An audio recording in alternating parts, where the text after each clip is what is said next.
Welcome back to a brand new episode of Collider Dailies. I'm sure you can tell that I am not John Aldrotz. I am Maggie Lovitt. I am the host today, and joining me is Arezou Amin, also of Collider, obviously, and very yes. excited to be here.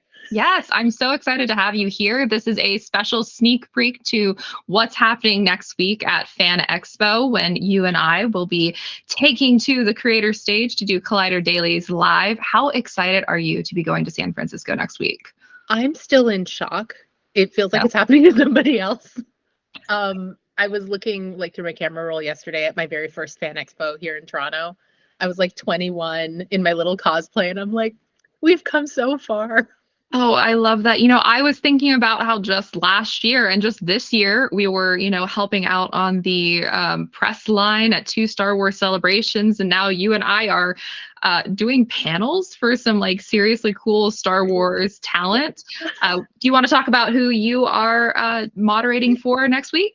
So I'm fuzzy on the times, so check my socials for that. But Saturday, I am moderating a panel for the Star Wars Rebels cast. So Ashley Eckstein, Vanessa Marshall, and Taylor Gray. And then Sunday is my big day. So I've got a panel with Sean Astin in the morning, not Star Wars, but I'm also a big Lord of the Rings girly, so I'm very excited about that. And then Iman Esfandi in the afternoon, which is wild, absolutely wild. And then my last panel on Sunday is Tamora Morrison and Daniel Logan. So the Boba Fett panel, which is something else I'm trying to wrap my mind around. I am so excited about that one for you. But I also love that you get to talk to Ezra Bridger, right off the heels of Ahsoka, when no one's really got to talk to him yet about his experience. So that's going to be huge for you and him. The last time he really got to talk about it big before we had all seen it was Celebration when the trailer dropped. And there it was I was so honored to be playing a hologram of Ezra Bridger. And we're all it's not just a hologram. It can't just be a hologram. And it wasn't. So we get to actually properly talk about it now. I know. I cannot wait for all of the goodies that is going to come out of next weekend. But now it's time to get into the actual main show. We have so much to talk about. So much happened yesterday, and also so much is happening today in terms of just the entertainment news coming out. We got that little tease this morning that Frozen 4 is happening, which is just insane. But yesterday we had kind of 3 big news stories drop. We found out that apparently Pedro Pascal is in talks to maybe be Reed Richards for the MCU.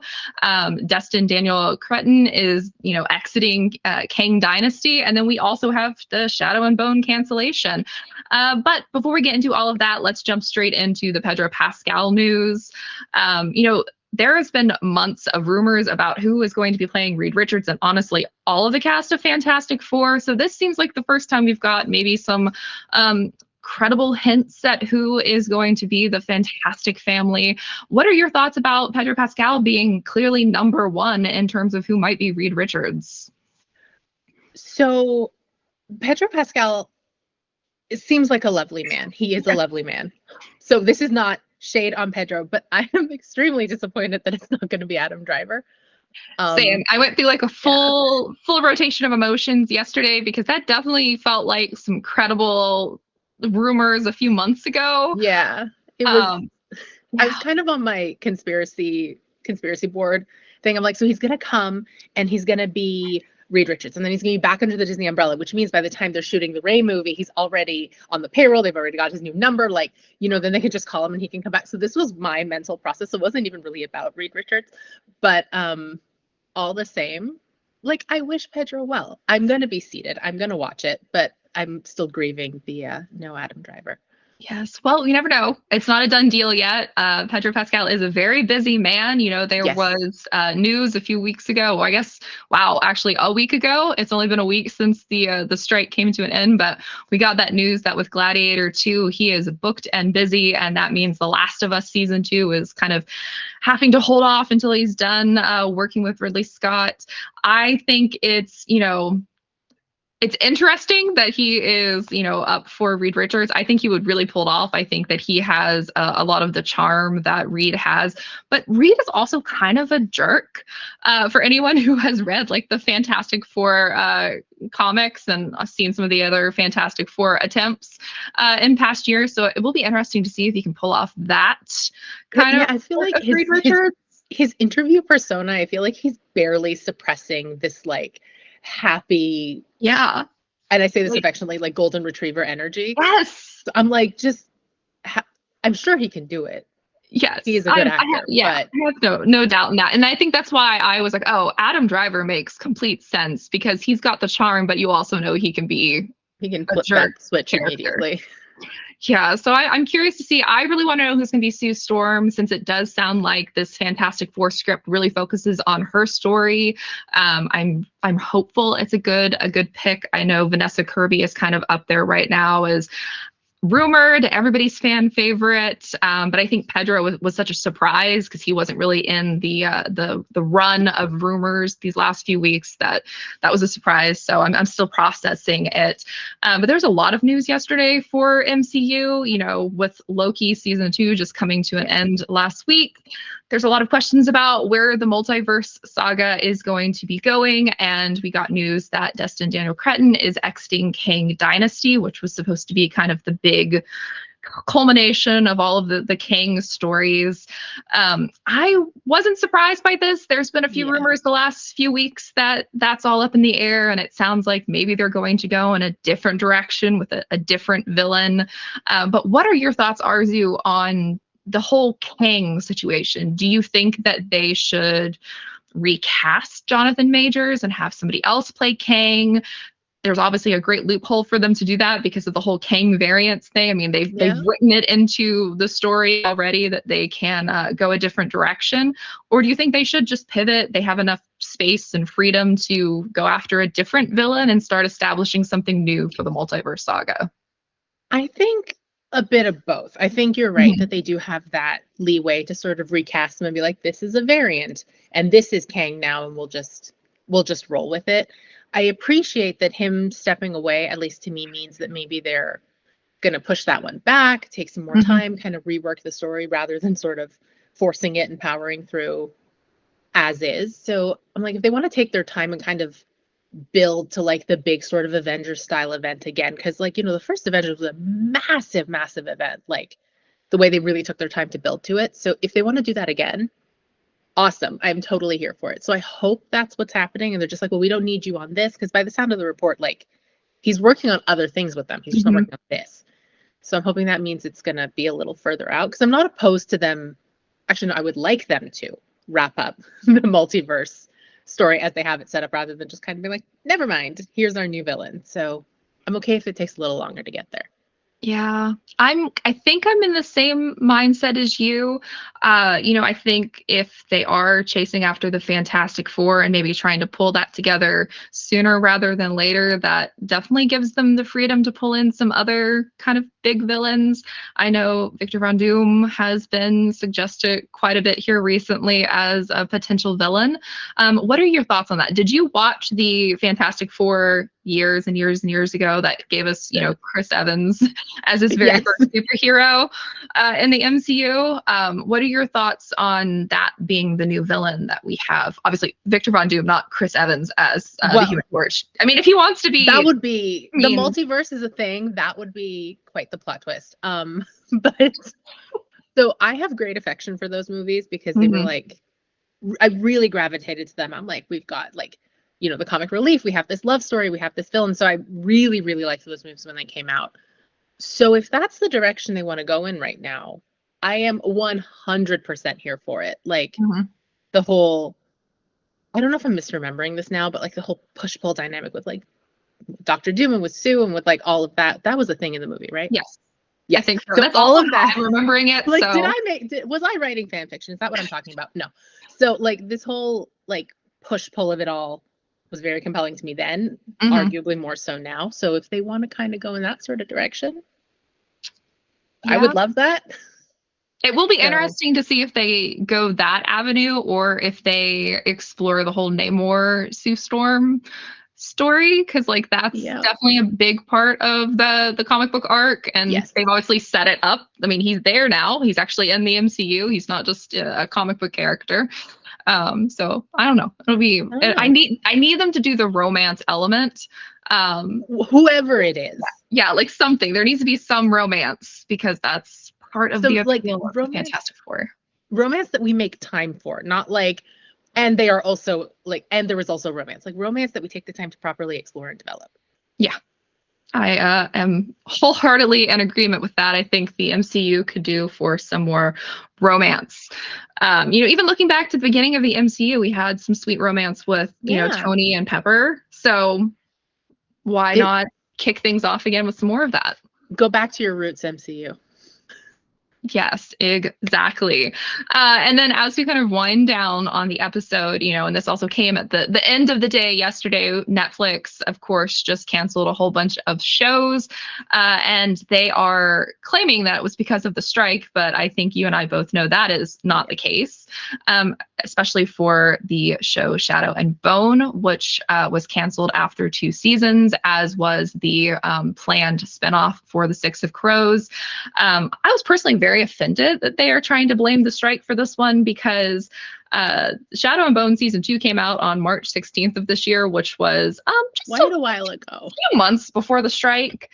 So I thought that was a bit of a snakish behavior to claim that it was the strike's fault for that, when the show kind of came and went without much fanfare. Unlike season 1, which was like this huge kind of moment in, fandom for Shadow and Bone fans. So what is your take on Shadow and Bone being canceled and the Six of Crows kind of being canned before it could even take flight? So I also take issue with them being like it was the strike, because according to the Six of Crows Shadow and Bone writers that we've been seeing on Twitter, they wrote a lot of the scripts. They were ready to go. And, it's not like they needed to cast the crows and they needed to cast more characters. They had their cast. They had their scripts. It was just a question of getting the ball rolling again. So that seems very unfair to claim that it was because of the strike, because everything was already lined up. So I'm not surprised it got canceled. I'm grieving for my friends who were diehard fans who are grieving. I'm sorry, because I know how much they wanted, especially the Crows show. I'm not surprised given how much season 2 tried to do in its limited time frame. Like, there was so much going on that it kind of, the whole thing sort of wound up feeling a little unfocused, especially with like Alina's plot, because ostensibly Alina was the lead. Yeah. And there was a lot of focus on the Crows, which I get, because the Crows are very, very interesting. They are. They have a really interesting subplot, like their whole like underground, I forgot the word, but like their little, not criminal gang, but their little gang, and like the mischief that they're causing is super cool. And like, I would have loved to see a Six of Crows show, but there was this whole other side of the narrative, like with Alina and the magic and the politics, and like how the Grisha are treated in this world, and like what they're trying to do to kind of gain some power and gain not second-class citizenship, and do the means justify the ends, and all of that, or do the ends justify the means. All of that kind of wasn't serviced as well as I would have liked to see. I agree. So I'm not surprised, but I am saddened by it. Yeah, I think I had a lot of the same issues with season 2 that you were just talking about. Yesterday on Dailies, I talked about them killing off the Darkling, which of course is part of the books. I understand that is like in service to what's already been established, but given the way that season 2 was written, it felt kind of like ham-fisted. And I also felt there was such a discrepancy between how they handled the Darkling story in season 1 versus season 2. And there wasn't the build up that was required to really make that death mean something, and not just be like, hey, we're killing off the villain, now we're setting up all this stuff, and also now the show's canceled. It's like they didn't realize we were gonna be rooting for him, given how they wrote him in season 1. Like, I'm not rooting for him like he is the hero, but like, yes, this man makes some good points, and it's like they realized that too late, so they overcorrected in season 2, which just made his characterization feel very jarring.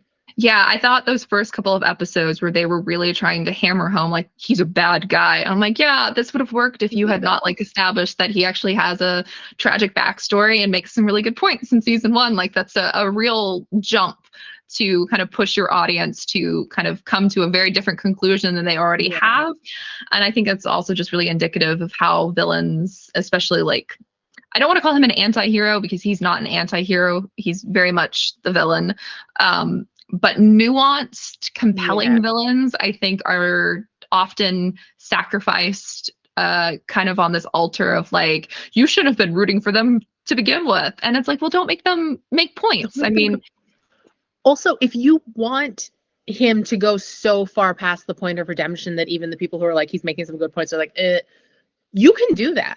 There's a way to do that. Like having a villain lose their perspective and lose what's driving them and slowly descend into points where even the people who are agreeing with them were like, I think you might be taking this a bit far. You can do that, but you need to devote time to that. You can't assume that we're already where you're at. Yeah. Yes, he is a bad guy. Like, because that wasn't the Darkling we were presented with in season 1. Yeah.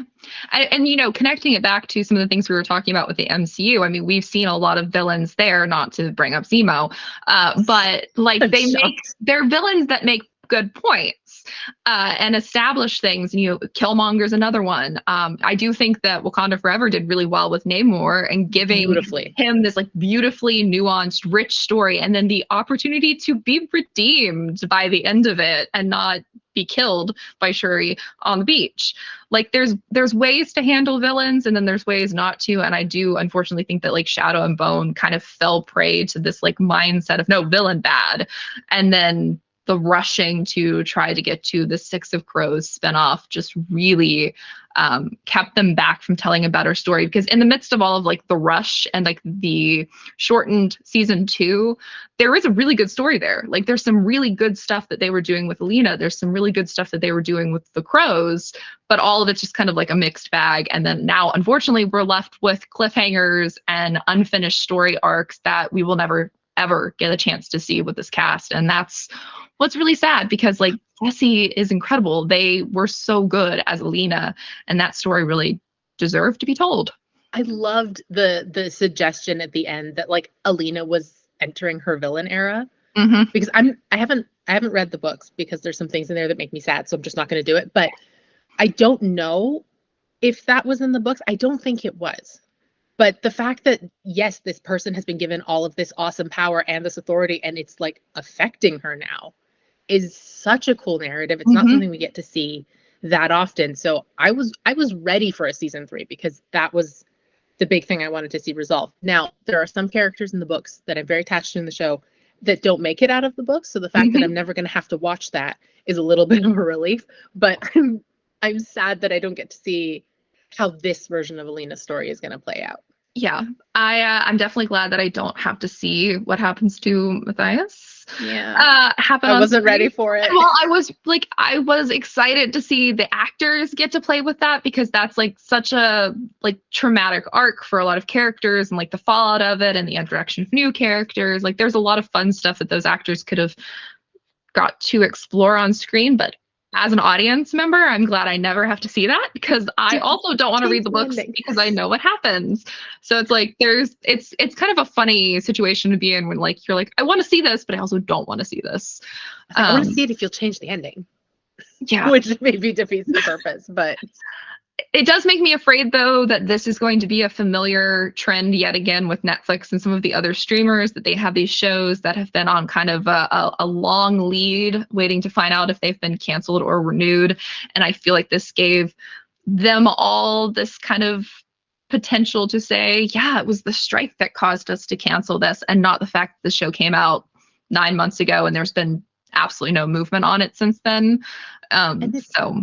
It's not even like our issues with Shadow and Bone were things you couldn't fix. No, like you could easily fix them with a slightly longer season 3.